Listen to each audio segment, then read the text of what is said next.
Hello, everyone. Good morning. Welcome to the discipline-specific caregiver session. It is so nice to see all of you. Thank you for attending. It is an early morning.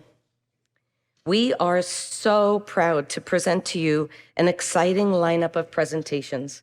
Today, you will hear about the CF Foundation's Coordinator Mentoring Program, including testimonials from both a mentor and an apprentice. We will then examine the CF Community and Support Connection offerings. These include CF Peer Mentoring, Community Voice, and the new CF Circles. Lastly, we will review the new and hot topics from the CF Foundation Education Committee. We have no disclosures. My name is Teresa Carney, and I am just thrilled to be here with you today.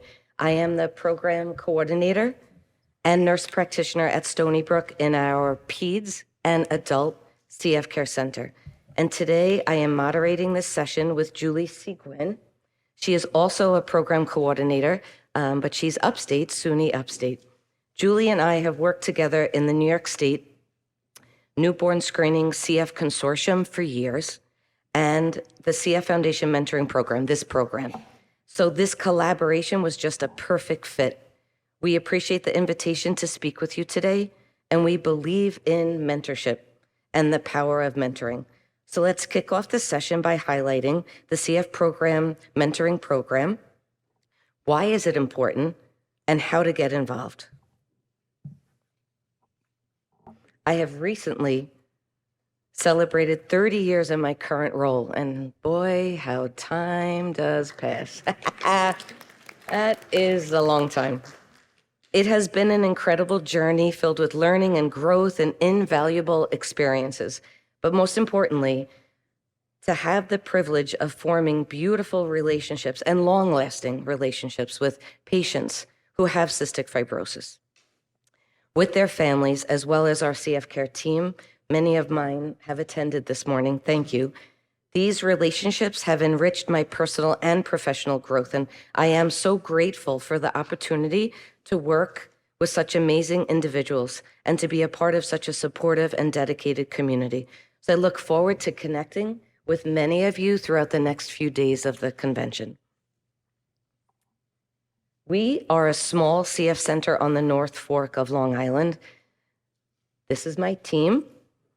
We have a brand new state-of-the-art children's hospital, which has expanded our capabilities to meet the growing healthcare needs of children and families across the island.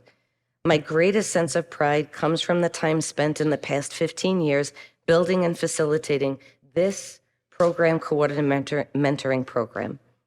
When I was a new PC, this program did not exist. It was not until 15 years later that I embarked on a journey to mentor a new program coordinator. And that experience was so rewarding and truly exemplified that shift of both the mentor and the apprentice learning, the two-way street. It so much allowed me the opportunity to help shape the next generation of our program coordinators and to give back to the community. So now, along with Julie and Jill Fleege, we have found that the CF mentoring program to be both essential and imperative as we pass that baton to the next generation for the benefit of all patients and families. I have been blessed in my personal career to have been mentored by amazing leaders, folks that have given me a lot of wisdom and a lot of room to grow. And if you want to do magnificent work, you must have the courage to challenge yourself. So I ask of you, please consider mentoring. We would love to start this session today with a mindfulness minute, just the break that we need to get grounded before we dive in. So let us gather up our focus and step into this moment. As you quietly arrive, please sit up straight and tall. Put your feet flat on the floor. Place your hands on your lap. Focus on a point on the floor, or if you're comfortable, close your eyes. Relax your face and your jaw, and allow your shoulders to drop down naturally. Gently turn your attention to your breath, focusing on the breath, breathing in through your nose and out through your mouth. And with each inhale, we will breathe in one positive thought, and with each exhale, we will breathe out one negative thought. So let's begin. Breathe in calm, and breathe out anxiety. Breathe in strength, and breathe out weakness. Breathe in confidence, and breathe out worry. Breathe in hope, and breathe out the past. Breathe in kindness, and breathe out hurt. Breathe in wisdom, and breathe out ignorance. Breathe in peace, and breathe out conflict. Breathe in acceptance, and breathe out doubt. Lastly, breathe in joy, and breathe out stress. We can all wiggle our fingers and our toes, open our eyes, and let's take a moment to explore the rich history of mentoring. This has been a practice that has significantly shaped the development of professionals across various fields, very much including nursing. Mentoring in its essence is an ancient tradition that dates to the Greek philosopher times of Socrates, who guided his students through critical thinking and personal development. The actual term comes from Homer's epic poem, The Odyssey, where Odysseus entrusts his son Telemachus to his wise friend mentor. The early concept of mentorship involved providing guidance and wisdom and support to help individuals grow and succeed. And in the context of nursing, mentoring has evolved to address unique challenges and opportunities within our field. From the early days of nursing, where experienced nurses would share their knowledge with newcomers, to today's much more structured programs that enhance clinical skills, leadership abilities, and personal resilience. Mentoring has always been about fostering professional growth and improving patient care. So as we delve into this topic today, let's recognize how mentoring has not only been a cornerstone of personal development, but it is a crucial component of building strong, effective CF care teams. I need to repeat that. We are building strong, effective CF care teams. Understanding the history will help us appreciate the value of mentoring, our practices, and inspire us to continue this legacy of support and excellence. It is a mandate by the CF Foundation Center Committee that all CF centers applying for accreditation have a designated program coordinator. PCs, as the common acronym that we use, have historically served as core members of the team. Recently, the Quality Improvement Benchmarking Project identified strong program coordinators at all highly performing CF centers. So there is a need. And due to this need and having identified it, we now have additional training opportunities to assist us in strengthening and developing the PC roles and skills. We provide tons of hands-on experience, and we create a network of valuable resources. So like all good mentors do, I would like to pass this baton to my colleague, Julie, who is going to discuss further the mentoring program. Come on up, Jules.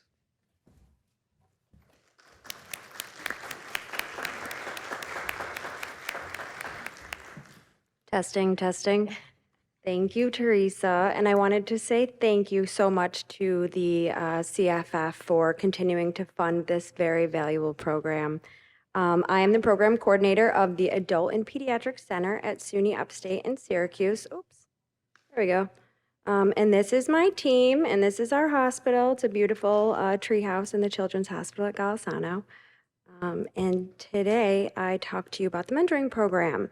This is my third year as a facilitator for the program coordinator mentoring program. alongside of Teresa and Jill Fleege. And we've just wrapped up our 15th round of mentoring. We would like to thank the 72 mentors that have volunteered numerous times over the past 15 years to guide the 170 program coordinator apprentices. So thank you to those of you who have mentored with us. If you've not heard of this program, look no further. We're going to dive into all the amazing opportunities that it offers. And if you have heard of it and are interested in joining us, you can look for those applications to come out in the first quarter next year. So today I'm going to talk a little bit about the role and characteristics of a good mentor and the ability of this program to shape and enhance your career, both as an apprentice and as a mentor. And we want to do a little recruiting here. So I'm going to start with my story. So I've been a program coordinator for 9 years of my 13-year nursing career. And before that, I was a respiratory therapist for 7 years. And I know many of you are asking how that is possible. But yes, I did graduate when I was 12. So like Teresa, this program was handed to me without a manual, and I think it took about 4 years to officially have my job description. Many of you are probably shaking your heads in agreement. To add to the uncertainty of this role, we're now having program coordinators come from all different disciplines. In the past few years, we've been pairing pharmacists, social workers, respiratory therapists, dietitians, just to name a few. You're not alone in carrying the weight of this uncertainty. This mentoring program is here to support you. We're here to help you to develop your network, to guide you, and really to help make your program thrive. So I was very lucky to have had a couple of great mentors early in my career. One of them here, Chris Mavaro, thank you. She hosted me. I was maybe 36 weeks pregnant, walking around New York City. And I remember having to have like a ring cut off my finger later that day, but that was great. And I remember so many valuable moments from that mentorship. And I just remember how, I still remember from 9 years ago how, each thing where she guided me, and now I had those aha moments. I'm like, oh yeah, that's true. I should definitely look into that. I was lucky enough in my first year as a coordinator to be selected as an apprentice. And it was a very valuable experience. I was new, I was inexperienced, and man, I was energetic, I was autonomous, I wanted to act, to improve, to grab the bull by the horns, but due to that inexperience, I often grabbed the wrong bull's horns or just focused too many of my efforts on superfluous processes. So I'm not sure I would have identified those things had it not been for the wisdom of my mentors.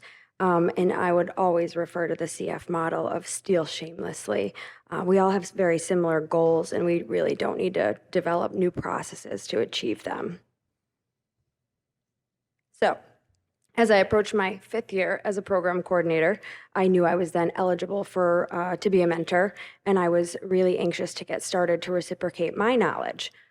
So I remember, I think I was at 4.5 years, and I reached out to Melissa Chin, who runs all of the mentoring program. She is a boss, and I aspire to be like her someday. Her organizational skills are just top notch. Thank you, Melissa. But I reached out to Melissa. I said, I'm 4.5 years. Let me in. She's like, okay, you can apply. And I was so glad that I did that. As a mentor, I was then reinvigorated to reoptimize some of the processes that I had that became stale. And it really challenged me to step outside of my comfort zone. I developed a desire to learn more, to refocus my energy, and to become a better leader. So now, as one of the mentoring facilitators, I am not surprised to say that I continue to learn from each and every one of you who have contributed to this program. So thank you. Okay. Now that hopefully I've solicited some of you, I'm going to dive into the many amazing outcomes that we've seen through this mentoring program. One of the biggest parts of sustaining this program is our reports back to the CFF that care centers are actually receiving benefit just the evidence that it's effective. So one of the ways that we achieve this is through surveying both apprentices, mentors, and the apprentices' directors.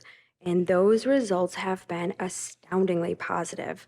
We have been able to track self-reported improvements in knowledge of the disease, the role of the program coordinator, as well as understanding and utilizing all of the resources that have been offered. And that's just to name a few. We've seen improvements in job performance reported by center directors of the apprentices.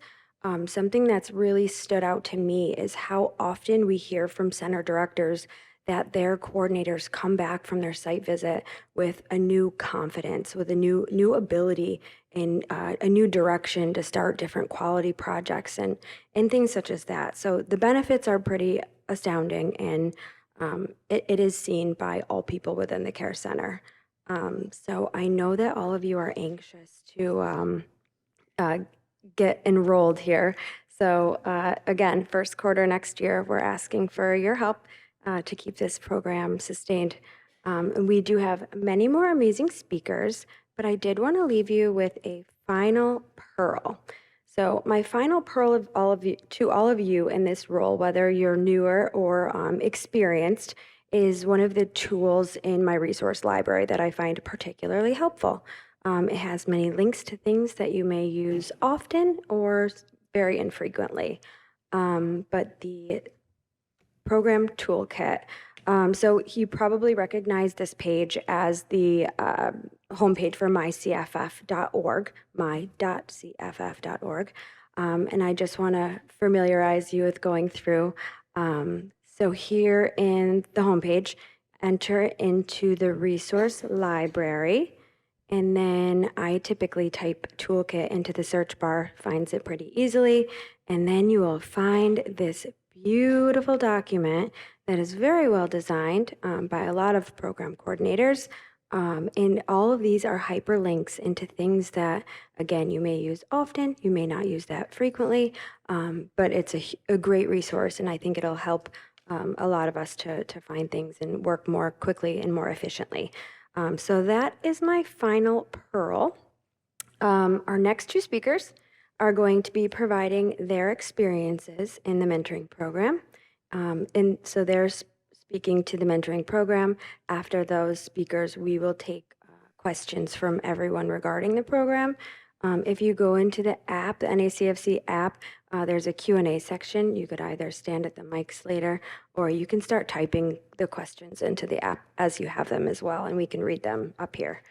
So my final push, I'd be remiss if I didn't say, last year we had about 30 apprentice applications, and we only had 14 mentor applications. So we can take 15 pairs, but as you know, it can be challenging pairing and finding good matches. So for all of those of you who are experienced program coordinators, my people, I hope my crew is going to come to our aid early next year and apply to be a mentor. So next, I would like to introduce, and there's our contact information. Please don't hesitate to reach out if you do have any questions. And then next up, I would like to introduce Ellen Meyer and Aaron Wilson. Ellen Meyer is a pediatric nurse practitioner and CF program coordinator at Children's Mercy Hospital in Kansas City. She's been practicing in CF for 11 years, and Ellen is one of our repeat mentoring offenders. She is so good at it, and I'm sure Aaron will attest to that. And Aaron Wilson is a pediatric nurse practitioner and program coordinator at the University of Kentucky. Aaron comes with 11 years of experience in CF, but was new to the program coordinator role. And when Teresa and I were asked to present this program to you, Aaron and Ellen were such a memorable pair. They were the first to come to mind, and they're going to truly show you what an amazing program this is. So thank you, and welcome Ellen Meyer and Aaron Wilson.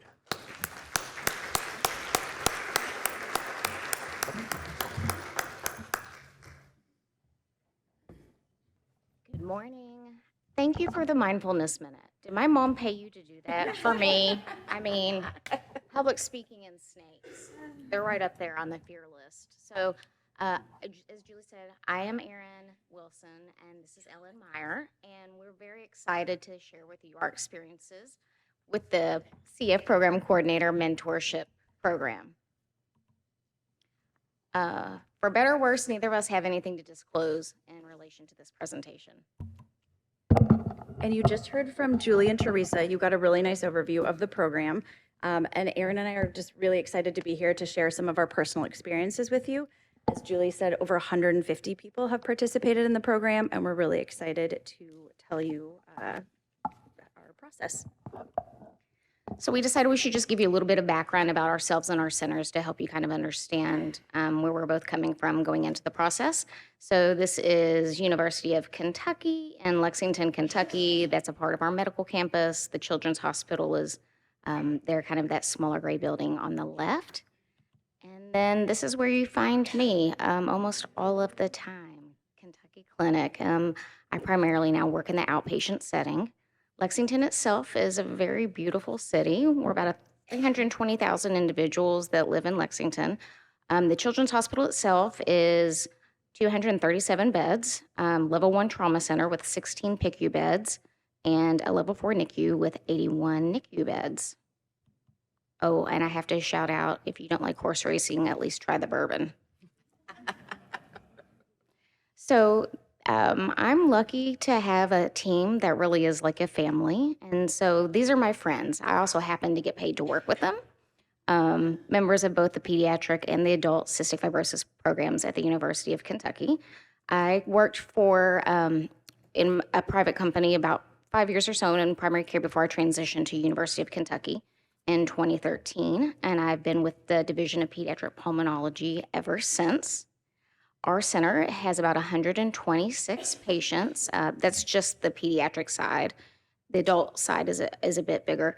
And I am the primary provider for about half of the children with cystic fibrosis. And then I also see other pulmonary conditions from birth through 21 years old. And this is a picture of Children's Mercy in Kansas City. We're located on the Missouri side, which is always very confusing for people. Our hospital is a little bit bigger than Erin's, but we had a lot of similarities. We're about 390 beds. Similarly, you have a level 4 NICU and our level 1 trauma center. And Erin and I were a really nice pairing because we're both pediatric nurse practitioners. We'd both been involved in CF care for about 10 to 11 years at that point. Both of us see our own panel of patients. I see about 90 people with CF on my panel and am our program coordinator and do a lot of research and quality improvement and program development. So we were a really nice match. These ladies did a good job when they matched us. And my center cares for about 250 people with CF. We're a pediatric center. This is my lovely team. There's some of the people on my lovely team. So we have about 25 multidisciplinary core team staff and research coordinator staff that work with us in Kansas City. So now that we've shared background with you about our programs, you might ask, if I'd been in pulmonary for 10 years, why in the world would I just now decide to apply to this PC mentoring program? And it's because this was the first time that I had been active in the role. I was shocked when my chief asked me if I would consider being the program coordinator, and humbled, and then started to kind of panic. Like, I don't understand how I can add this one more thing to my plate with all my other things that I have been doing in clinic. And so I did immediately think back to how uncertain I felt when I came to pediatric pulmonology from primary care. So, that transition to a specialty in and of itself was challenging and had a steep learning curve. But then cystic fibrosis felt scary because it was this rare condition I'd never seen in 5 years of primary care. I'd only read about it in textbooks, and I thought of these as just fragile humans, and I was gonna mess it all up, basically. So I have a wonderful mentor, Barb Simonik, who's been very experienced in the world of CF, and she said, "Hey, there's an APP mentoring program. You need to apply. It's gonna be good for you." And she was right. I was lucky enough to be paired with Stephanie Rushing at Vanderbilt University, and that really whirlwind of a, day and a half trip created a lot of lasting knowledge for me, especially in terms of the resources that the foundation has for you, and just the level of enthusiasm that there was in the world of CF at that time was contagious. And so I came home feeling more confident in my role to care for people with CF. So then fast forward a decade, I also graduated when I was 12. And I thought, okay, don't panic, calm down. You can do this, and you don't have to do this alone. And right around the time that I started thinking through these past experiences, the email came out for applications to the Program Coordinator Mentorship Program. So one of the things I felt like I needed to do was familiarize myself with what does it mean to be a program coordinator. And on mycff.org, you'll find this 27-page document called Role of the CF Program Coordinator 101. It's 27 pages long. So if you can't tell, it's a big job description. It has a lot of responsibilities. They don't have to all be tackled, though, by one person. And it is important for the health of your center to have a strong program coordinator. As Teresa mentioned earlier, it is required for your center's accreditation. And so it was something that I approached with a lot of sense of gravity and wanted to do this well. So applying to the program was a no-brainer. Just immediately saw that as a potential feather in the cap, so to speak, for future success. There are a lot of roles of the program coordinator. That 27-page document outlines several of them, but I think I just want to make the point that the role is really vast. And like Erin said, it doesn't have to be done by you specifically. Probably many people in this room know about the coordinator role and maybe are acting as a coordinator, but we obviously take part in care coordination. We oversee the patient registry. We're involved in newborn screening. We often provide direct patient care. We're often involved in experience of care survey data, are in charge of site visits and grant applications, are participating in research and education and CF community involvement, and are growing our team as far as leadership and center growth. We're often involved in transition to adult care, quality improvement, managing parent-family advisory boards, and team building, and many more things. So there's just a lot to be learned, and a lot of avenues for furthering your career as a coordinator. So I chose to be a mentor because I had participated as a mentee several years prior at the University of Michigan with several lovely people on their team. And that experience was so wonderful. It was educational. It excited me. I came home with all of this new vigor. And so fast forward several years, I had been working in CF for about 10 years. And I felt like I had learned some lessons about program development and leadership and research and quality improvement. And I felt ready to share what I had learned with other people in the community. I also wanted to further my personal development and my leadership skills, and I felt like this program could help me do so. I wanted to strengthen my involvement in the CF community, and this is such a nice way to do that. And then I knew that my skills as a coordinator would improve and I would learn from my mentee.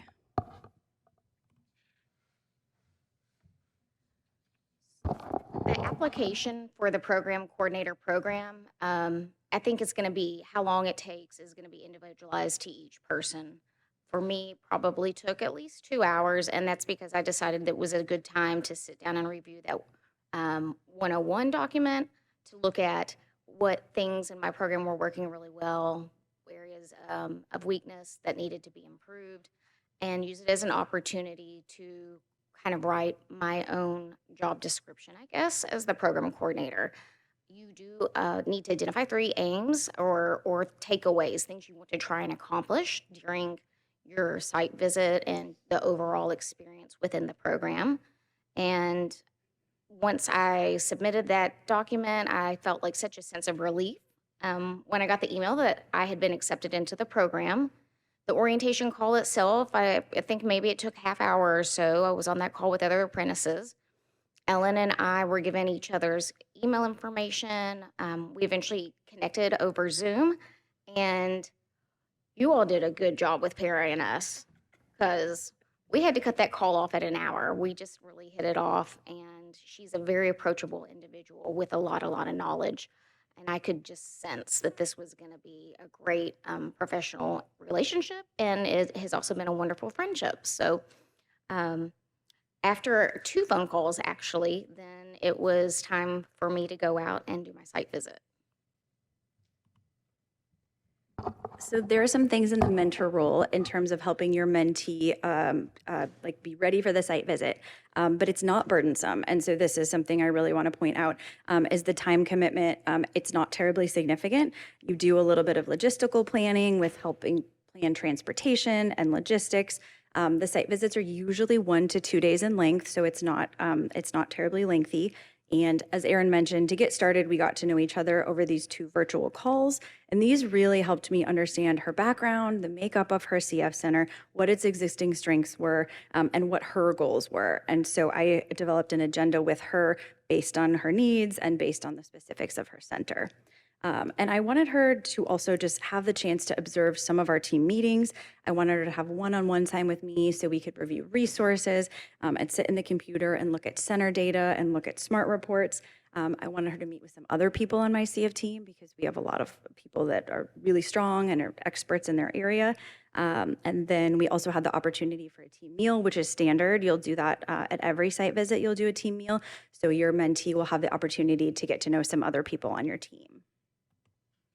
And Erin is an overachiever. I don't know if you can tell that already. So she had a lot of goals. She had her 3 aims that she'll talk about, but she had a lot of other things she wanted to work on. So she wanted to talk about establishing parent family advisory councils. She wanted to look at ideas for toolkits for inpatient hospitalizations. She wanted to talk about family ed days, how to establish telemedicine in CF. She wanted to look at some of the resources on mycff.org and PortCF. She wanted to talk about SMART reports and how to use those a little more often. Wanted to look into some specifics with center grant planning. She wanted to learn about our research team and our recruitment processes, and then talk a little bit about my center's quality improvement work and some of our projects. So we had a lot on the agenda.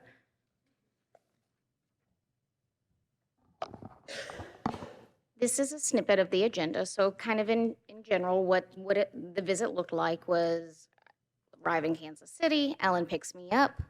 She turns out to be an amazing tour guide. You should talk to her if you ever plan to visit Kansas City. She'll make sure you get a good experience.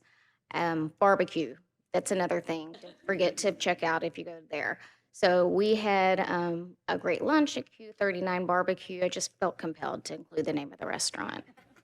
And then we went on campus, and it's a beautiful facility. So I was able to go with her team, check out where the children's floor was for the inpatient side of things, as well as their outpatient clinic area, discuss the Port CF and registry with their registry coordinator, Paula Capel, and then talk with Ellen about some of my many questions that she detailed on the previous slide.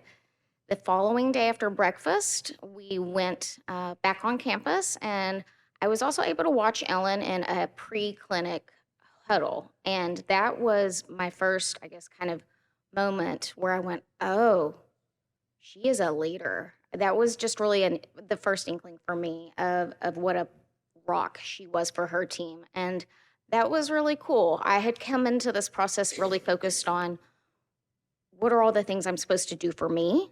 And then I started to think about, but how do I use this as an opportunity to do for others? And we'll talk a bit more, but it was a cool moment, and I'll probably always remember that the moment when I stopped thinking about myself and how do I accomplish these tasks, and how do I also help my team and my individual peers accomplish what they can do to better themselves. So after our team lunch, I got to meet with her center director, who's slightly intimidating and very funny and witty. And if you haven't met Dr. Orman, you should.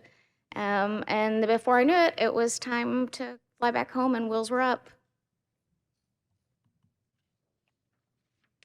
So I came home with many takeaways.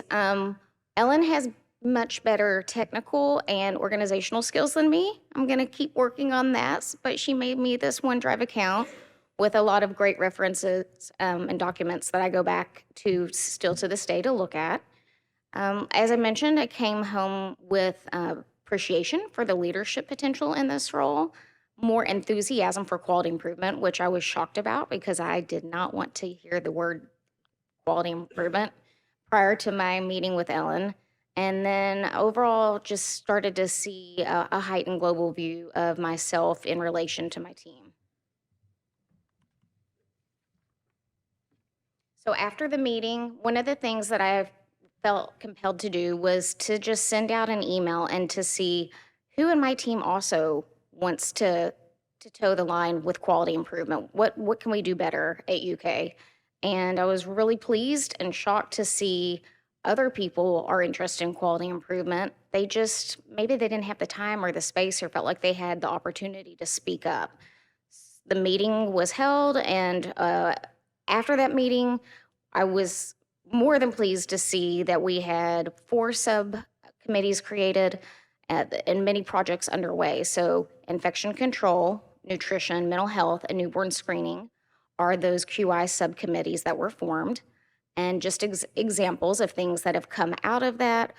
For the nutrition committee, the dietitian has spearheaded a pill swallowing kit for all individuals that are interested to help them transition away from the yucky liquid vitamins and all of those messy things that parents have to measure out every day to pills.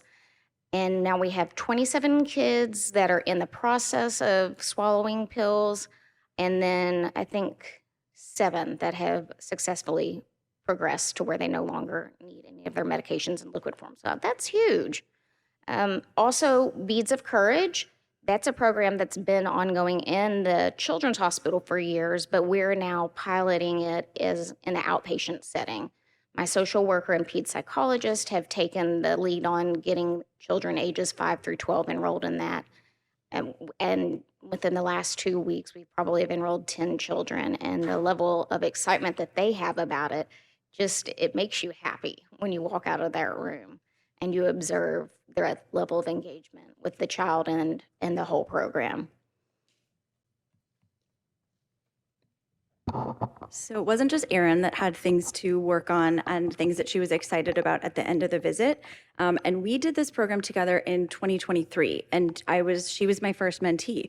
So as soon as she left, I knew I wanted to continue to participate in this program. I was so excited. I had so many ideas and things I had learned from her. And these are just a few examples. So Julie said, like borrow shamelessly, use other people's ideas, which we're really good at in the CF community. I loved their idea for a pill swallowing kit that they were like starting to talk about and starting to implement. So we jumped on that. Within a couple weeks, I had our parent family advisory board excited to sponsor the project. And several weeks later, we had them all created. There's a little picture of some of the contents here. And we rolled them out in clinic, and our patients and families really love them. So this was something fun, and probably would not have been on my radar had I not learned it from Erin. And then the other thing that we did was I joined the UK's weekly huddle a couple weeks after Erin left my center. I was able to join virtually. They have 1-hour meetings that they huddle once a week. The structure was a little different than my center, but I had the opportunity to evaluate their pre-clinic huddle and their post-clinic huddle, and I loved some of the things that they did with their post-clinic huddle. We were not doing them at my center, and we very quickly adopted that. So there were just several things that were like very concrete examples of what I learned from her. And then we remain in contact. We ask each other questions regularly. We like talk about clinical scenarios. We talk about program development. And it's just a really nice continued relationship. Even though the program is officially over, we still talk a lot. And I did forget to add that of the 3 aims that I went into the program with, 2 of the 3 have been accomplished. So one was to create a patient family advisory board. So after 4 years or more of not having one, we have one now. And their first project has been to use money that's earmarked from your CF grant, which I did not know that. So if you weren't, maybe if you weren't aware of that, like I wasn't aware of that, there's $2,000 every year earmarked from your annual center grant for the PFAB board to use in a way that they think will better the quality of life in the care at their center. So the kit that they created is for newly diagnosed CF infants, and it's got a lot of really nice things in it that I think will help families just the day-to-day logistics of CF care down much more quickly. The other aim that we accomplished was to encourage communication within the CF community at large. So I now have created a listserv, and it's a quick, efficient way to contact everybody at the care center and let them know of what's happening regionally and nationally, including this conference. I will be stealing shamelessly from Ellen's care inpatient guide book that she is soon creating. So as if you can't tell, there's a lot of lessons learned. Number one, though, is just to appreciate this as a position of leadership, knowing that sometimes you don't have to have all the answers, but being able to listen is key. And I think this just reinforced for Erin and I both, just it's so important to connect with your CF peers nationally, to collaborate with other centers and other CF caregivers from other regions. It just really strengthens all the programs that are involved. The overall message here is that we do make each other better when we connect. And I'll say it one more time. They said it, mentors are really needed. So please don't be afraid to apply. If you've been a mentor for more than 5 years, you don't have to be perfect. You don't have to have all the answers. This is not a huge time commitment. You will absolutely get as much out of this experience as your mentee does. I really mean that. And it's such a nice opportunity. We don't have to exist in solitude. There's so many resources that the Cystic Fibrosis Foundation has to connect us as a community. This program is one of them. The monthly coordinator meetings that Paula Lomas leads are another. And then there are so many tools available. And Julie showed you like the best snapshot of how to find all of those tools. So Erin and I just want to thank you for inviting us to speak, and thanks for listening to our experiences. And then a big shout out to the Cystic Fibrosis Foundation for continuing to sponsor these really important mentorship opportunities. They make a huge difference in the career path of a program coordinator and in the health of a CF center. And then feel free to email us with questions or thoughts. We love to connect with people in the community.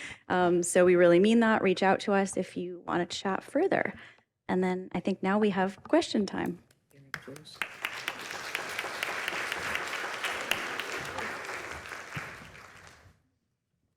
Thanks, everybody. Thank you so much, Ellen and Erin. That was wonderful. So now we're going to open it up to questions. There are 2 mics in the room for those of you who are seated. Pop up, ask a question, and then that Cadmium app on the NACFC site, you're also welcome to ask the questions that way. I do have a few in the app if you guys don't.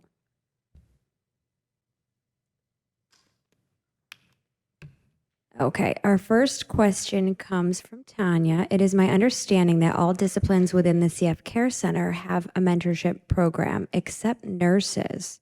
Melissa, you're still here. Okay. Any consideration to starting a mentorship program for nurses who are not in the coordinator role? No hot seat.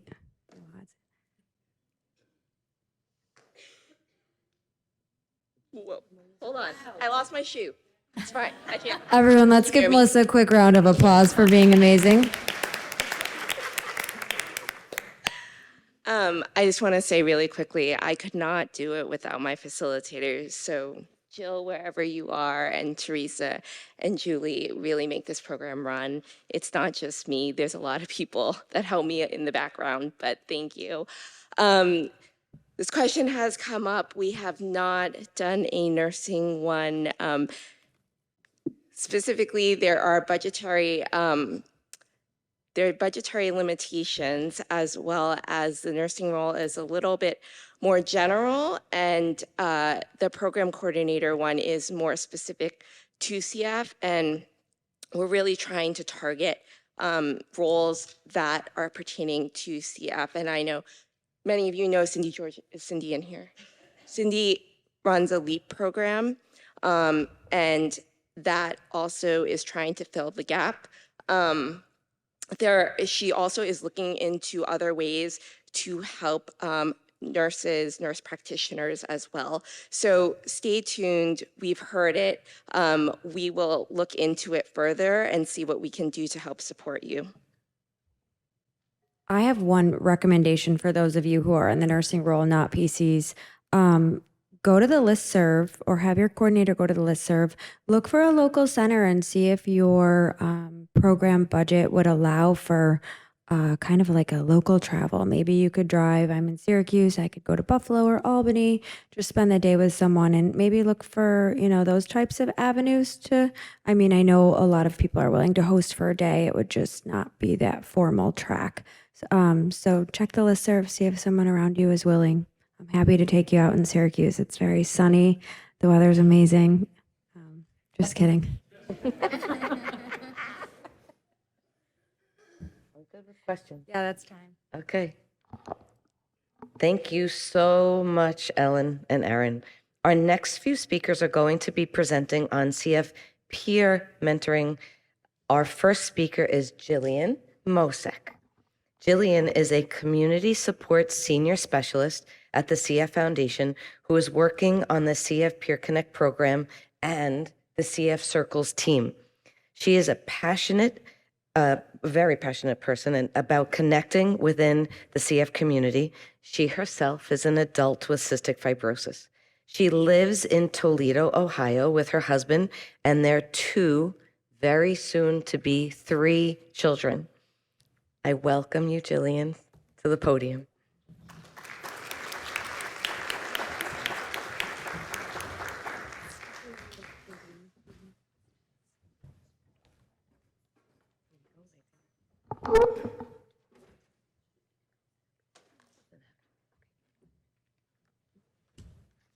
Good morning, everyone. Look at this full house. It's so good to see you all. I see some familiar faces as they both, so thank you so much both for having us. And I'm switching gears a little bit to talk a little bit about more of a community-facing type of support. And so as an adult with CF, I have so much respect for everyone who dedicates their time and their career to working for CF. I sort of have a dog in the fight myself, but appreciate and really am just filled with gratitude to be here today. So I'm going to spend my time giving you a brief overview of some of the other support offerings we have at CFF for the community, but specifically focus on CF Peer Connect. And then you'll hear from 2 of our mentors, Kyle, who will be here with us virtually, and Amita, who's here as a parent and a mentor herself.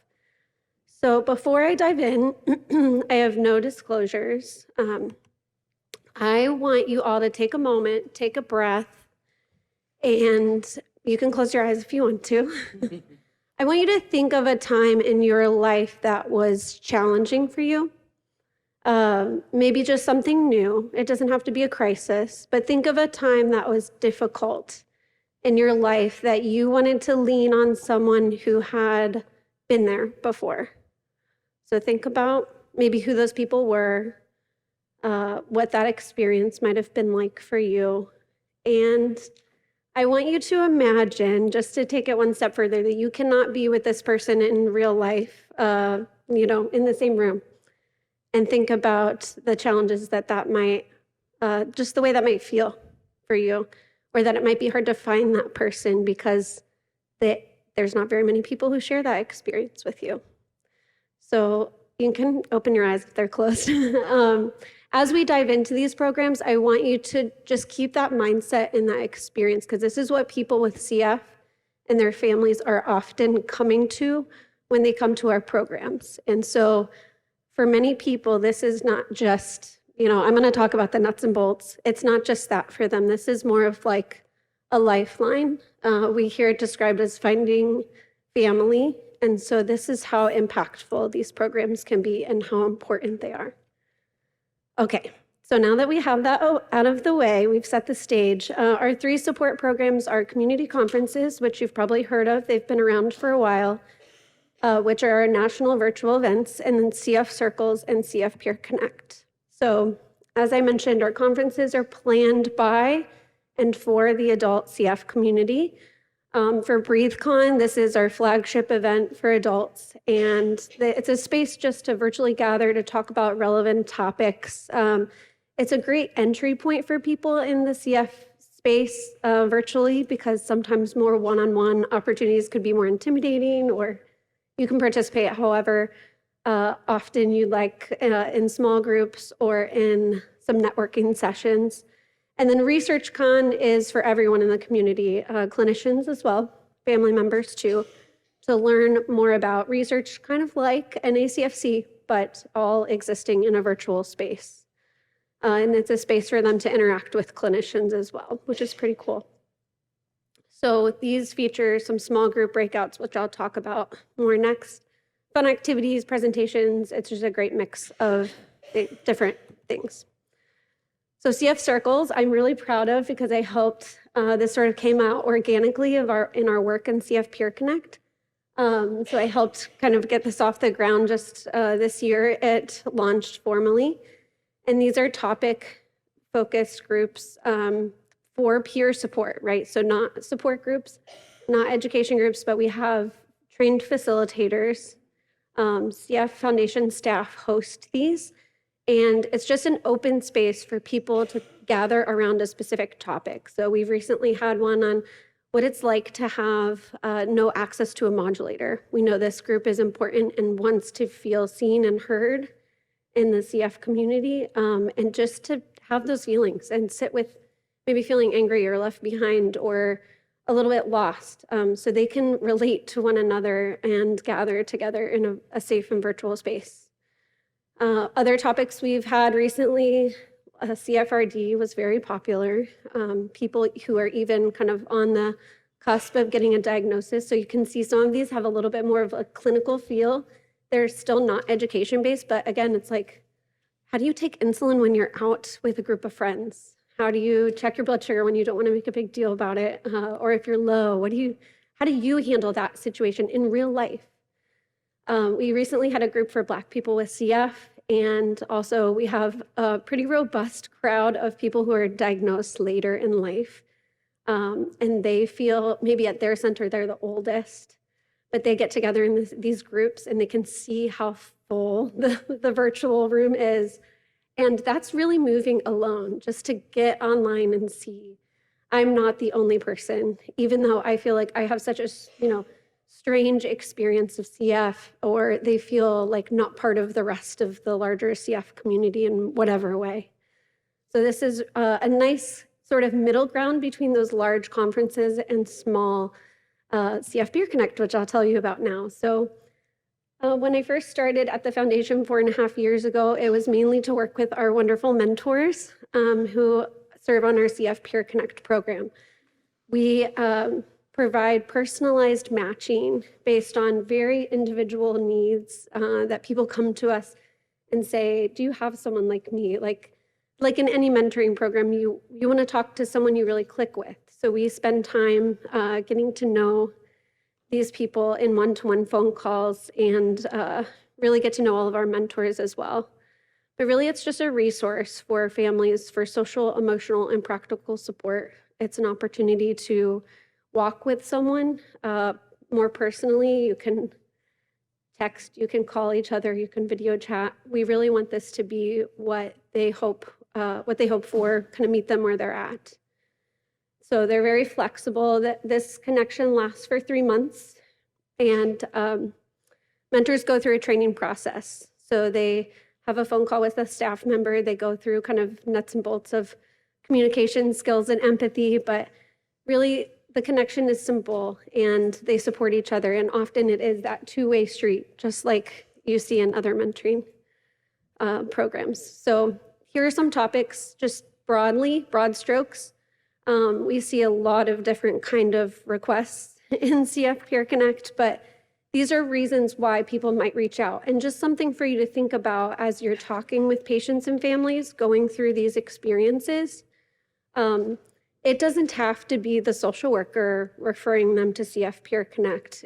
Anybody on the care team, if you hear your patients and families talking about feeling lost, or they just want to talk to someone, or maybe they don't even say that. Maybe you're picking up on those cues of uncertainty, or they just want to not feel alone. Please think about CF Peer Connect or some of these other resources that you can help them get to that support, because we want to help you do your work in supporting your patients and families. So just a quick little snapshot of some of our numbers. We recently celebrated over 1,000 matches made in CF Peer Connect since our launch in 2017. Yes, it is amazing.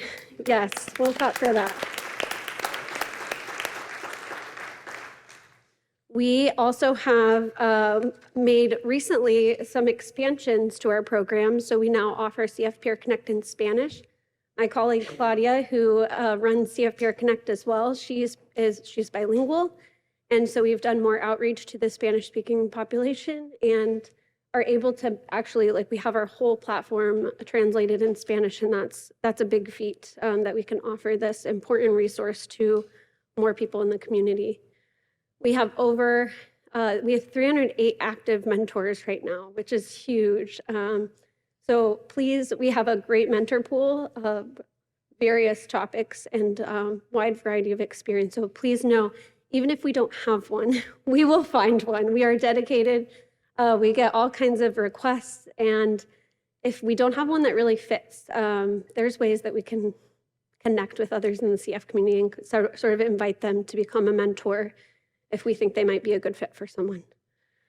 New topics just this year include mental health. So I want to make an important distinction that this is not for, matching someone with like a therapist who happens to be in the CF community. This is really that shared experience. Like, I have just been diagnosed with CFRD, and I also have anxiety and my blood sugars, dealing with anxiety.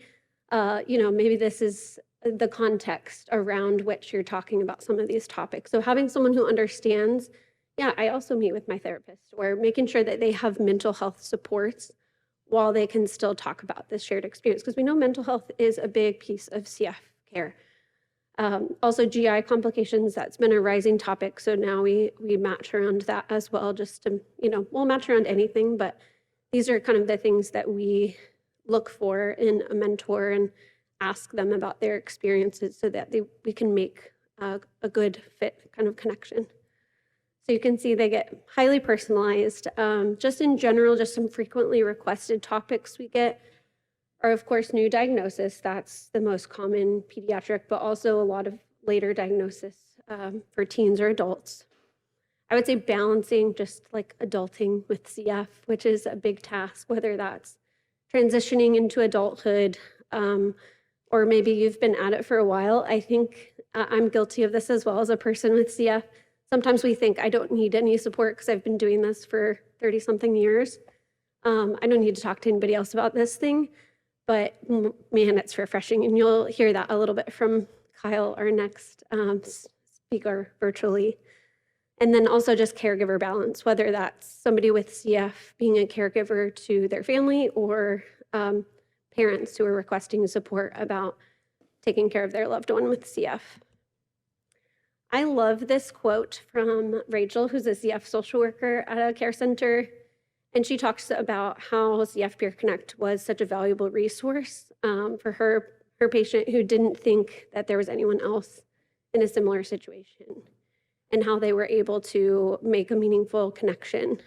Something to note about this beautiful quote is that Rachel's patient was having some difficulty in the sign-up process. He was feeling intimidated about the technology piece. And so she actually helped him sign up. She reached out to us, and we don't want any kind of barriers between technology or lack of email address, anything like that, to get in the way. We really want to just be the conduit. And so if that's what it takes to get a patient signed up, great, we can work with that. So we're happy to help. Just so you know kind of what the back end looks like. For us, they complete an online profile, and I'll show you what that page looks like in a second. But when you send them to us, they fill out that form that tells us a little bit more about them before they have their phone call with the team member. And then after that, we look for a mentor, and the match is made, and they're sort of off on their own to connect however they see fit. At that point, we do check in with them just to make sure there's no communication barriers or anything that we can help troubleshoot. But we often make second matches after the first one too. They don't have to be one and done. They can utilize the program again later. Some people wish to become mentors after they're matched. That's all great. So really, if they also just have a few questions and they want to ask those before they do the big thing, the transition or whatever they're going through, they can make it short and sweet too. Their match does not have to go on forever. Here's what our website looks like. You'll see at the top, that's where you can fill out the form in Spanish, which is wonderful. So you can find that online. There's also going to be resources down at the expo booth. We have a little booth for community support, so please feel free to check that out. Sorry guys, bear with me. I'm really motoring along here. I'm slowing down by the day. I'm 32 weeks. I'm gonna get there. Takeaways, just as you go back to your clinic and think, how can I refer patients? What, some of those things to look for. But just to remember also that these are one-to-one matches. They can be flexible. There's something for everybody. And if we don't have a mentor, or you want to reach out and ask us first before you say, I'm going to send this patient who just lost their son or daughter with CF, do you have someone who can talk about bereavement? Yes, we will make sure we can double check that before you send someone if you want to make sure that's going to be a good fit.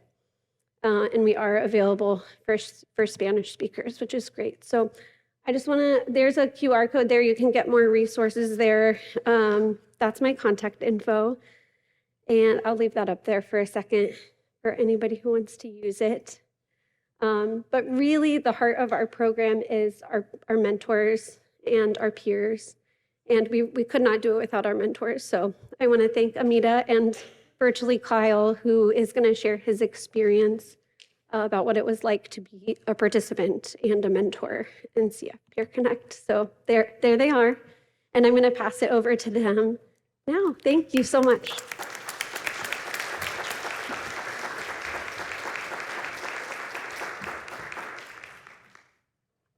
Thank you, Jillian. So next we are going to bring to you Kyle Johnson. And Kyle really wanted to be here today, but due to obviously infection control constraints and the ungodly hour that he would have had to do tech work to prep to stream, it just didn't make sense. So Kyle lives in Burlington, North Carolina.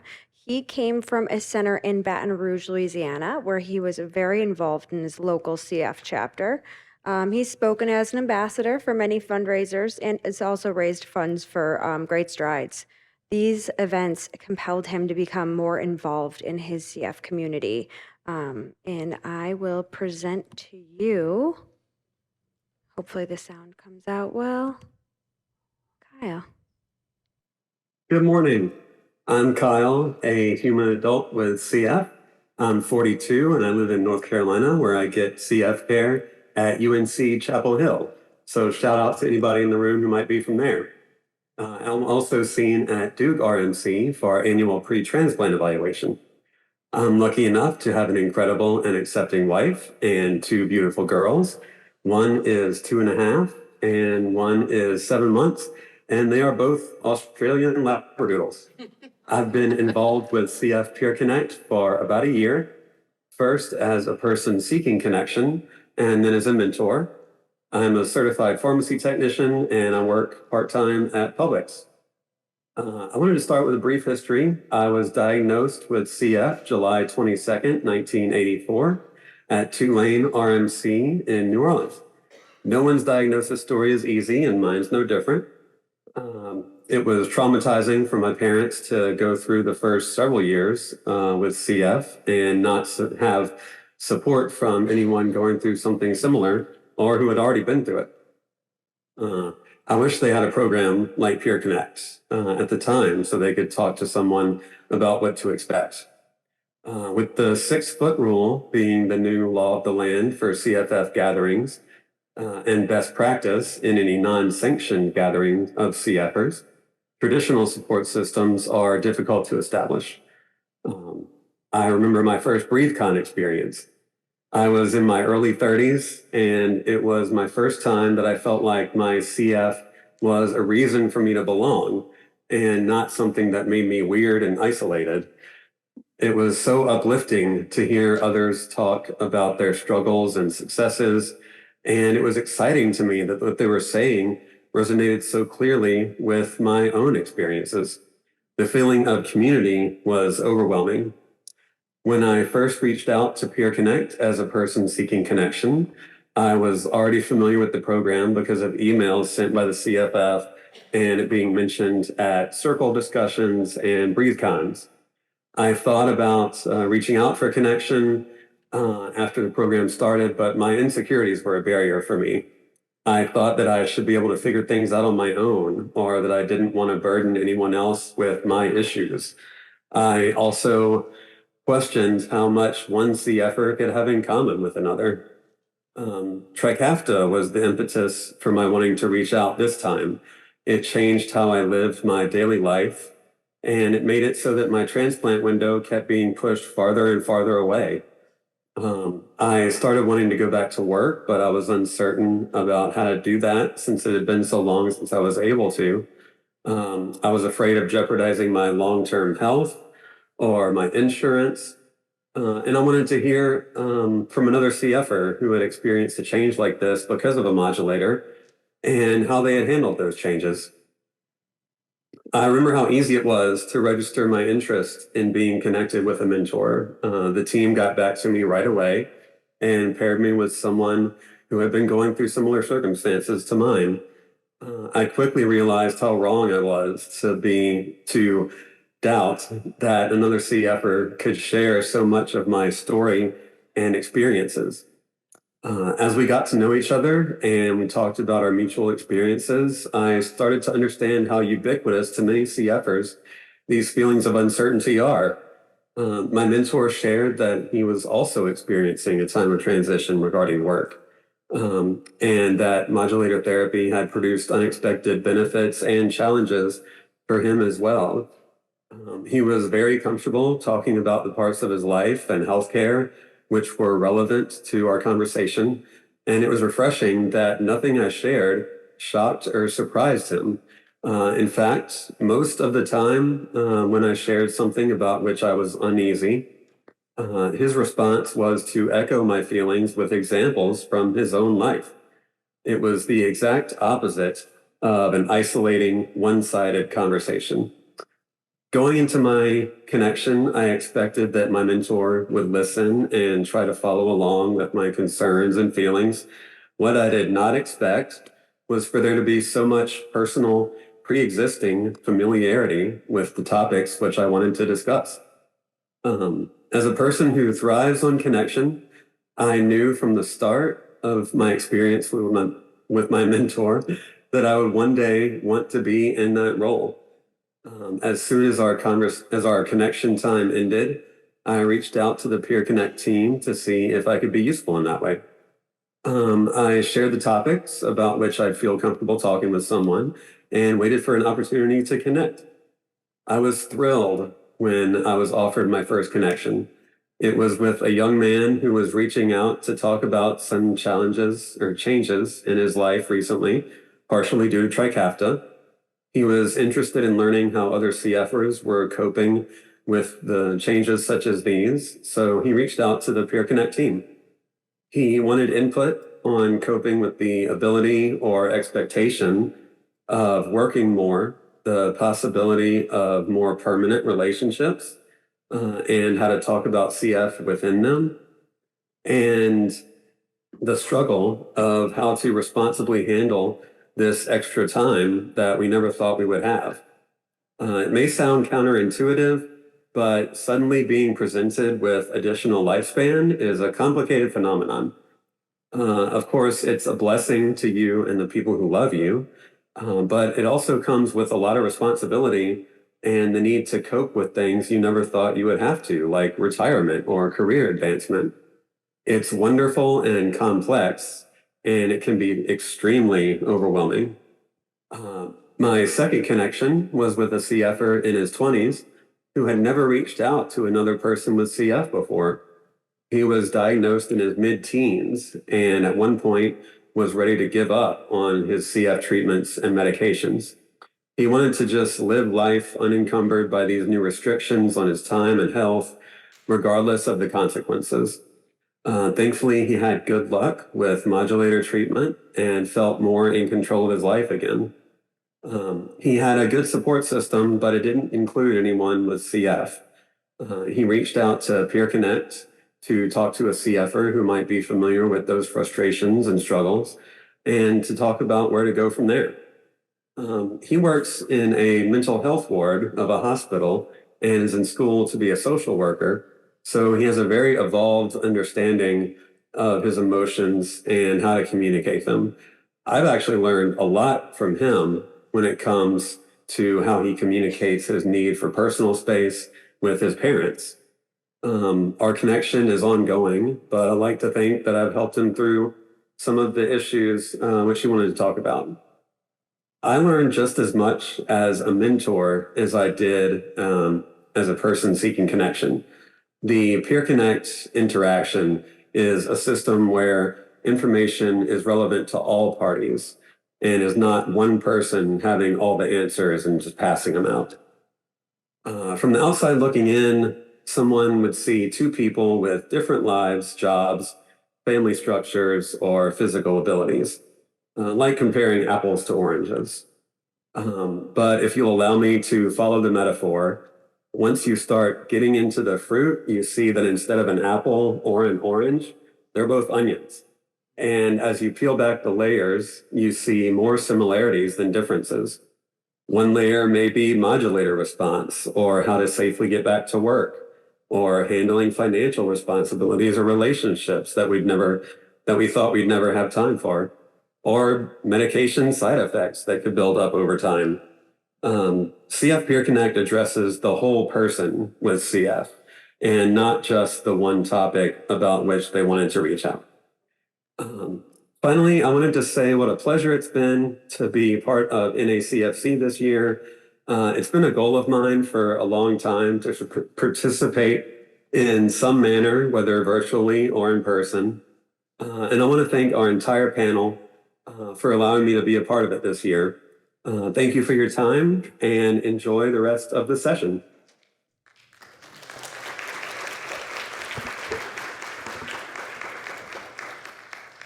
It is always kind of odd, right, to thank someone that's virtual. He's not here.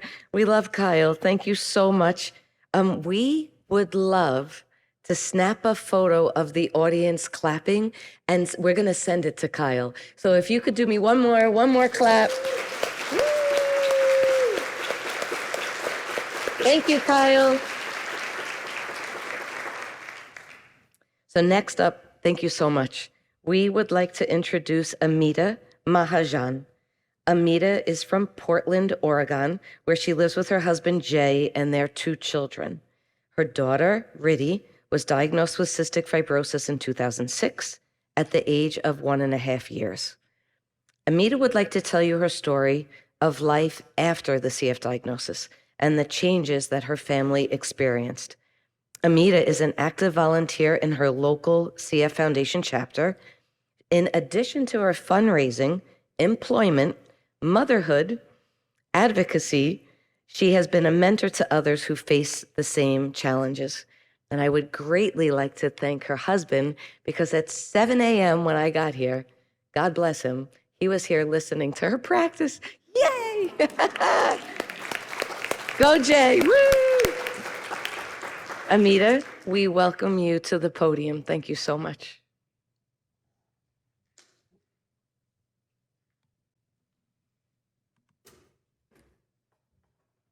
There you go, my dear. Good morning. Hi, my name is Amita, and I live in Portland, Oregon, with my husband Jay and my 2 children, Parth and Riddhi. Our family CF journey started when our second child, Riddhi, was born in 2006. Within the first 12 hours of her life, she underwent a major intestinal surgery. Within the first year of her life, she had a total of 5 major surgeries. Despite showing almost all of the symptoms, common symptoms of CF, no one thought of testing her for it. And who could blame them? Cystic fibrosis is a rare condition, and it is even rarer among the Indian Americans. So, when Riddhi was diagnosed, we didn't know what to expect. We didn't have any idea what CF was.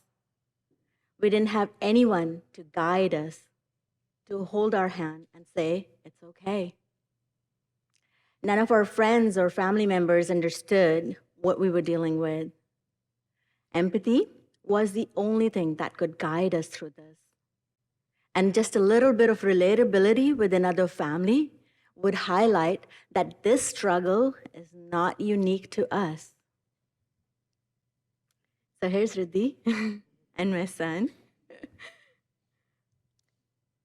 Riddhi is now 17 and a senior in high school. She's exploring her college options. Her journey so far has been bittersweet. As she grew older, her disease progressed, and the challenges proved to be more difficult with every passing year. It took a toll on all of us, seeing Riddhi's condition steadily decline. There were days when I thought that the worst could happen, that it is just right round the corner. I was just too afraid to turn my head and check. What got each and every one of us through this was Riddhi's resilience, her shining spirit. The way her eyes would glimmer every day, shine right through the dark and the sullen clouds of her past, of all our past. No matter what, Riddhi smiles in the face of her challenges. And it's led to some great accomplishments. Through years of hard work, she got herself a black belt in Taekwondo. And she volunteers her time and efforts for Cystic Fibrosis Foundation, for Make-A-Wish Foundation, Dornbecker Children's Hospital, and she has used her beautiful voice to be the lead in her school musical.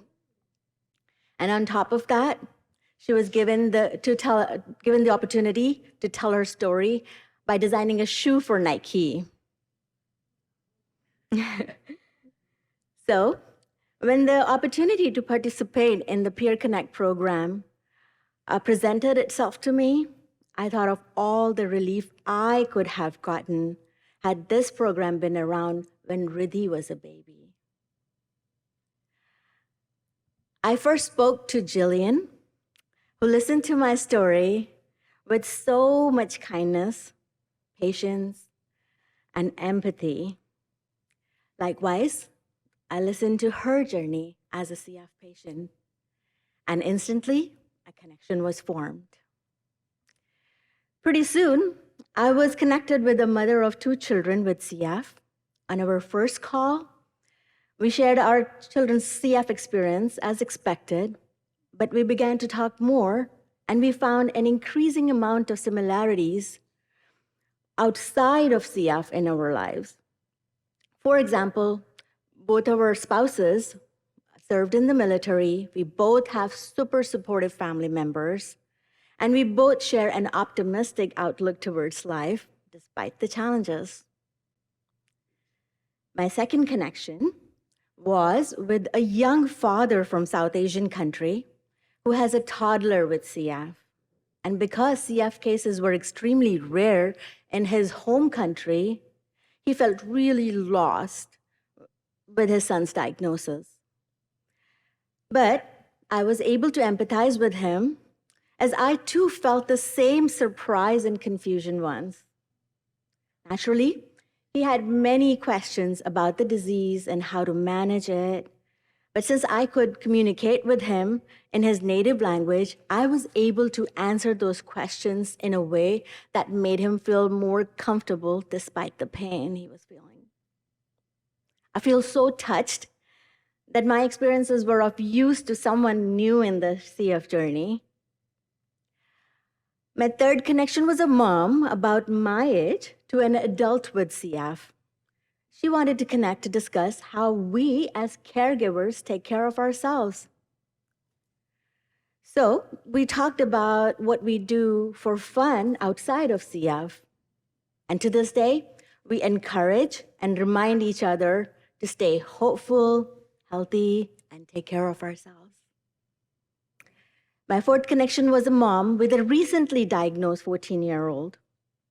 We spent our time talking about how we manage our kids' health, both mental and physical, despite the lack of modulators for their rare mutations. We were even able to meet in person to stay in touch and carry forth our meaningful conversations. As we all know, life with CF can be very overwhelming. In fact, there have been many times we have cried over the phone, feeling the deep pain and the struggle that comes with our stories. But at the same time, we have been genuinely happy for each other whenever someone would share a moment of positivity and triumph in their lives. I have learned so much from each and every connection I've made. And Peer Connect has not only been beneficial for me, it has also helped Riddhi. So here is a message from Riddhi explaining what Peer Connect means to her. Hello, my name is Riddhi, and my Peer Connect journey started in 2023 when I was connected with a CFer who just graduated college. I went into the connection wondering about what it's like to go to college with CF, and she so kindly answered all of my questions. What really stood out to me as well was that she was a pre-veterinary major, because she's always loved animals, and that isn't an easy track. She had her challenges and setbacks, but because she was so passionate about what she was studying, she graduated college and is now going to vet school. And this was really inspiring to me because I hope to go into some form of medicine as well. And hearing her story and her bravery assured me that yes, I can pursue my passions. Overall, I'm so grateful for my connection and for Peer Connect, and I hope that everyone who's looking for a little hope or just someone to navigate all that CF is can find their way to Peer Connect.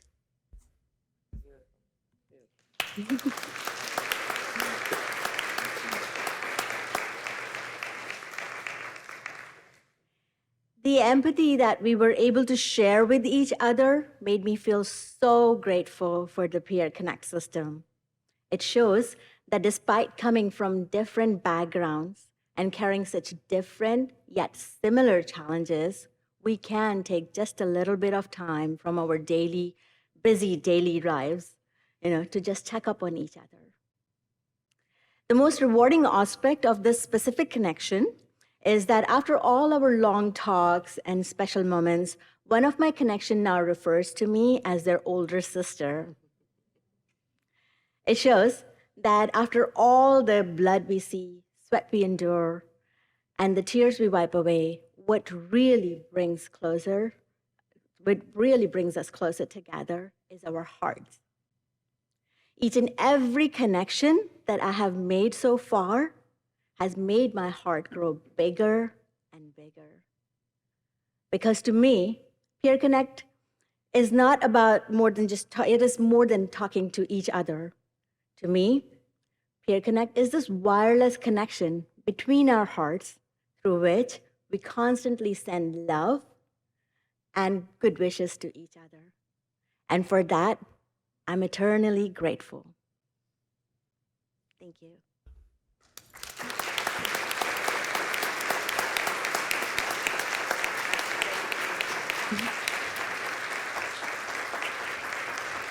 Amita, don't go.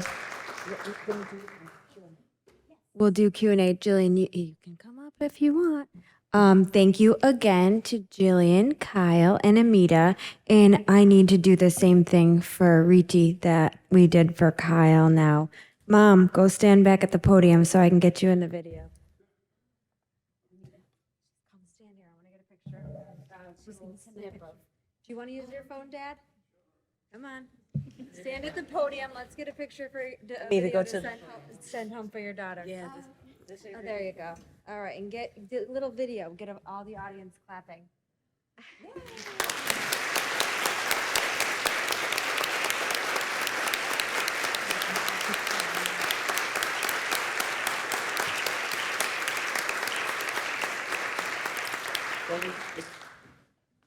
Thank you, guys. All right, now we're going to open the floor to questions. You can pop up and ask it. Thank you. Hiya.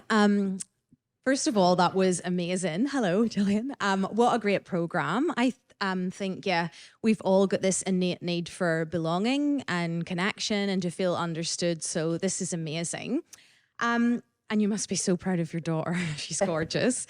My question is, it's been touched on a bit, but we kind of been talking about, you know, modulator therapies and that kind of change in landscape. Are you seeing in particular, and again, it's been touched on, but specific issues, new and emerging issues that people are coming to you with in the context of ATI?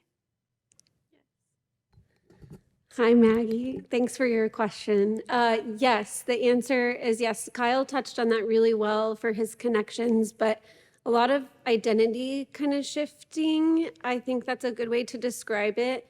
That maybe there's, I think context matters here, right? Because if you're experiencing some of that unexpected change, you might have these new questions. I mean, totally new future that you may not have, you don't really know how to navigate. And that's such a strange experience. Speaking from personal experience. So talking to someone else who gets that piece, how do I fit CF into my life now that I have this? Or conversely, Amita, you've shared this well with your matches. If you don't have that in your life and you're seeing the rest of the CF community going through that big change and talking about that, and of course the science and the research and the excitement and the joy, right? All these two big differences are existing together. And I think that it's a great thing to know about our community, that having support from someone who understands either of those. And I don't think it's super black and white. There's a gray area for sure. So I hope I've answered that question for you, Maggie. Yeah. We have a question from the chat.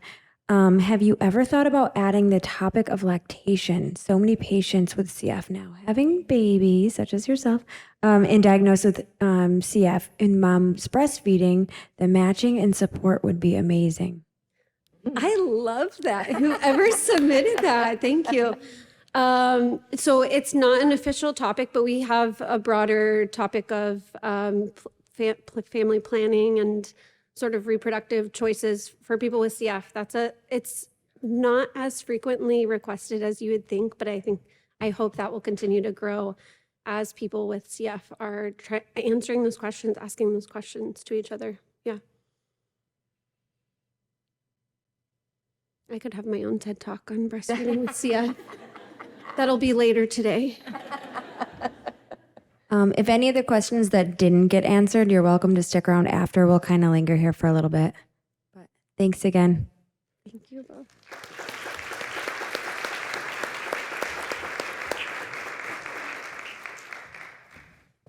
Thank you to Jillian, Amita, and Kyle.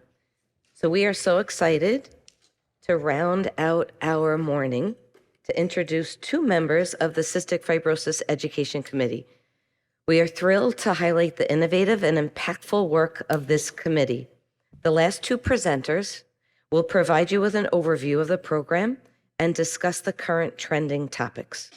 First, we have Shannon Whiteman. Shannon is an adult program coordinator at UPMC, where she has been since 2021. Prior to this role, she served as the transplant coordinator at UPMC. Shannon is currently serving her second year of a 3-year term on the Education Committee. Please welcome Shannon to the podium.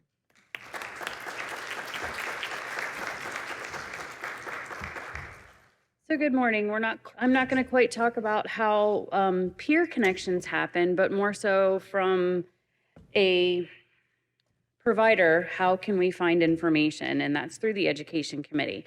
I have no disclosures in regards to this presentation.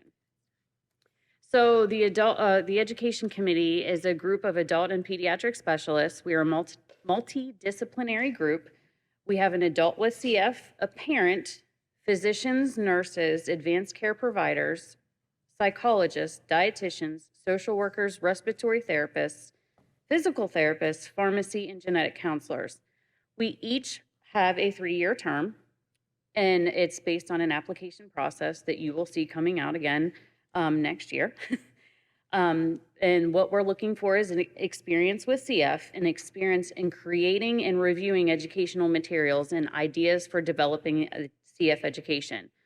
Applications can be put in, and you'll see them come out in the listservs, but it's through my CFF exchange and listservs. So this is a picture of our last year's committee. I won't go through everybody's names, but we will meet in person here at NACFC every year. So what we do as a committee, we ensure the quality of the education materials that are available to people with CF, their families, and the CF centers. We review each and every individual material for accuracy and its need for across all the centers and appropriate reading levels. We try and identify the greatest areas of need through your help, and then we prioritize those reviews, and then, you know, we're asking for your help. What do you guys need? And that will also be included on the library. And of course, we also have all of the educational abstract reviews for NACFC, which I did participate in this year. So last year, what we have approved from the CF committee is the CF Rise Emotional Guide and Pancreatic Insufficiency and Nutrition Knowledge. So that is available on cfrise.com. We also reviewed the CF-related diabetes manual, the 7th edition, and it's now available in Spanish. You can get that on the library. And lastly, we did an introduction to CF families, introduction for CF patients and their families, the 7th edition. And again, that is also available in Spanish. Those are all available on the cff.org library. So here it is. The CFF Resource Library. It is absolutely a wonderful thing. I use it at least weekly. I don't know about you guys. And if you ever find anything that doesn't work as a link, please let us know, or if you find it that it's out of date. So here's how to find the resource. Go to the cff.org or myCFF, and then please just email us resources@cff.org and check for clinical materials. You can go online right there, and it'll show you how to order those forms. So if you have that as the coordinator, you can order everything available on there, and it will be shipped directly to your center, as well as you can print them off on your own. So here's how to do so. You can actually just click what you're looking for. It will be shipped directly to you. I've actually even had it shipped to my house for a faster instead of going through the hospital. It works really well. And what you can do to help us, please submit any of your educational abstracts for NACFC. Respond to any assessment needs, what you guys are looking for in education material. We're always looking for that kind of thing. Notify the education committee about any out-of-date or no longer needed resources that you do find on the library. We have been doing a big dive looking at each one of those, and we as a committee are going through those. So please let us know if you notice anything. And of course, distribute the education that you find to the CF community. It is very helpful, and it's helpful for us if you guys let us know it's not needed. And submit resources for review. Thank you.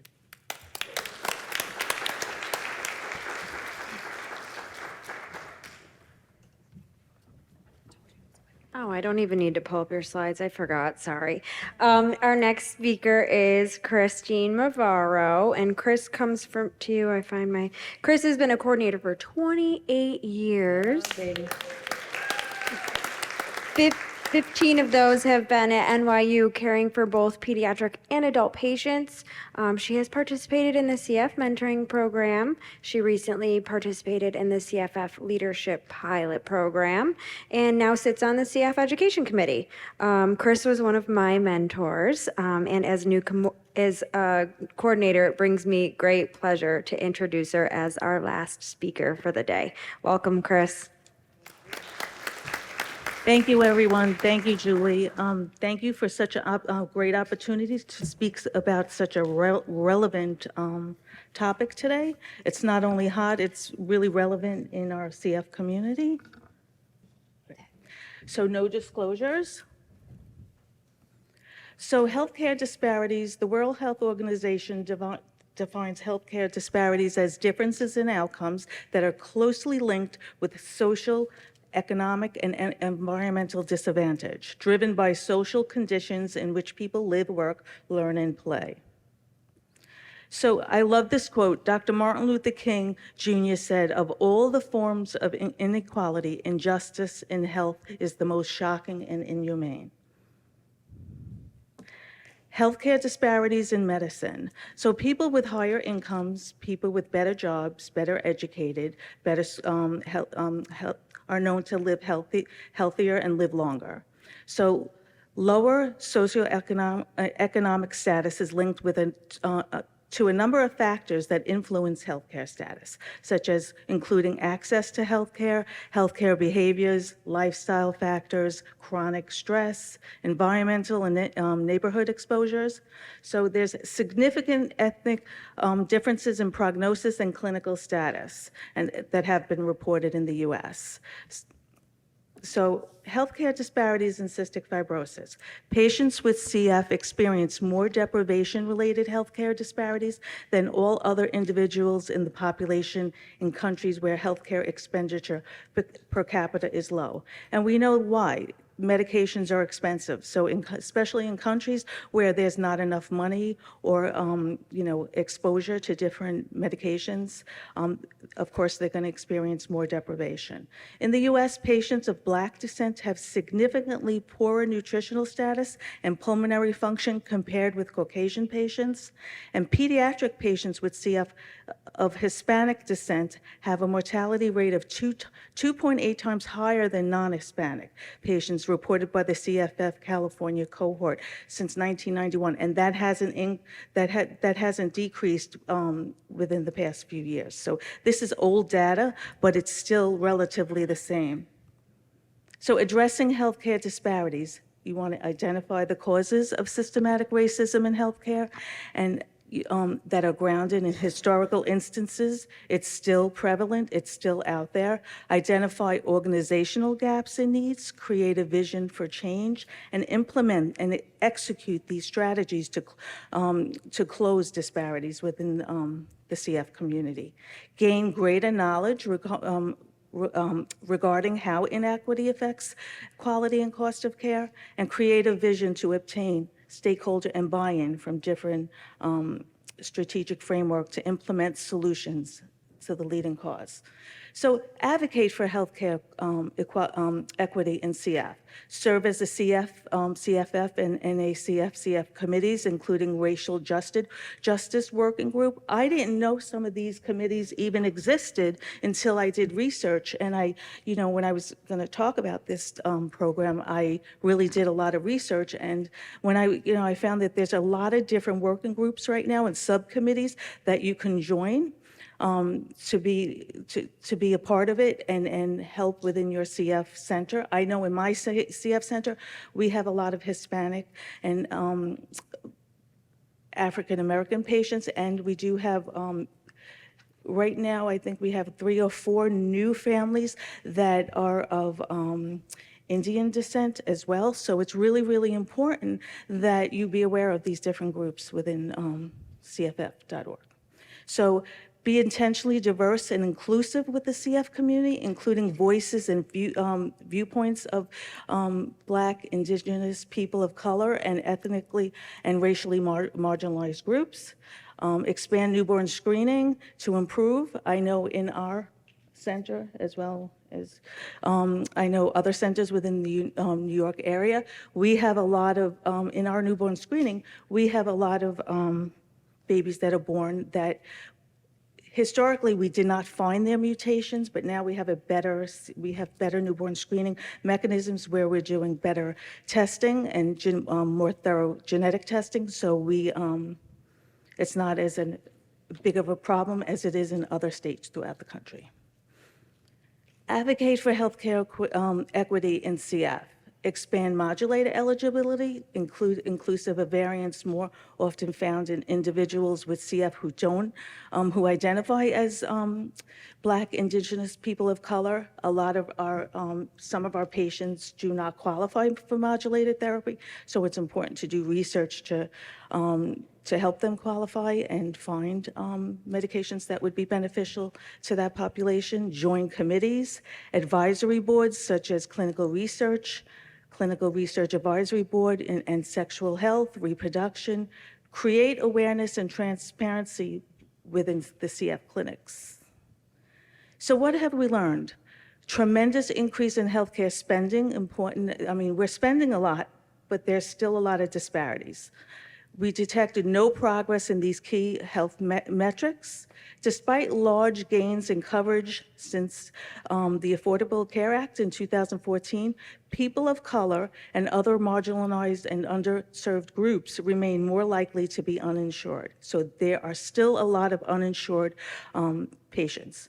Beyond coverage, people of color and other marginalized and underserved groups continue to experience many disparities in accessing and receiving care. What needs to be studied? We all know COVID. I mean, there was the depletion of federal funds. The overturning of Roe versus Wade may exacerbate the already large racial disparities in maternal and infant health. Many states have implemented policies banning limiting access to gender-affirming care. Evolving immigration policies may impact the health and well-being of immigrant families. And call to action. So I actually put this up. You can actually go, if you scan this, you can go right to the CF website where you can find all these different groups that advocate for people who may be experiencing healthcare disparities.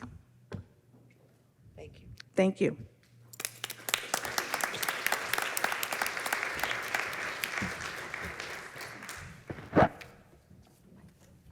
We can now take questions for Shannon and Christine.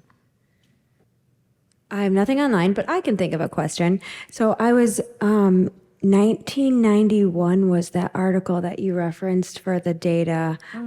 So here we are, oh my gosh, so many years later.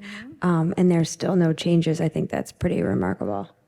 And there's still, when I was researching, there's no really relevant articles that are more current, maybe one or two. So the reason why I referenced an article that was so much earlier is to demonstrate how really not much has been done. Are there any resources, real world, that you can think? I know the access to, food insecurity. Are there any resources you could advise people to use to identify these disparities? So within different states, they might have communities that are, but I know in New York we have resources for families too, but there's not much. And you would think with all the families and New York has a large immigration population now, so there really needs to be a lot more done as far as insurance, access, and there are, in our center, we have a patient, I think it's more on the adult side, that immigrated from another country and they have CF, and their care is, their pulmonary function is really, really bad, and they have no insurance.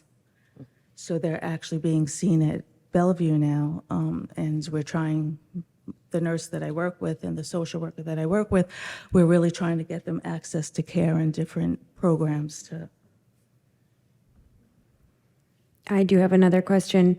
So there's a low number of American, but I'm sure it's not American, maybe African-American, Asian-American, I don't know, CF patients. Could this be because of the lack of health care and disparities they experience? And I when, think I might get it. Is there maybe a low number we have of that patient population because we're not testing them or we're not thinking of them having CF? Right. Yes. So that in itself is a disparity, that we're not diagnosing them and that we're, just because it might be a low prevalence in that population doesn't mean that it doesn't exist. So yeah, I think there might be a lower number because we're not Look at Reedy's. looking at it. Yeah. Yeah. yeah, we're going to hang out for a little bit. There were a couple questions from peer support as well as the program mentoring that didn't get answered. If you guys want to ask those, or you can pop up and we'll chat with you after. Thank you so Thank much you. for attending. Enjoy the rest of the conference. Thanks, everyone.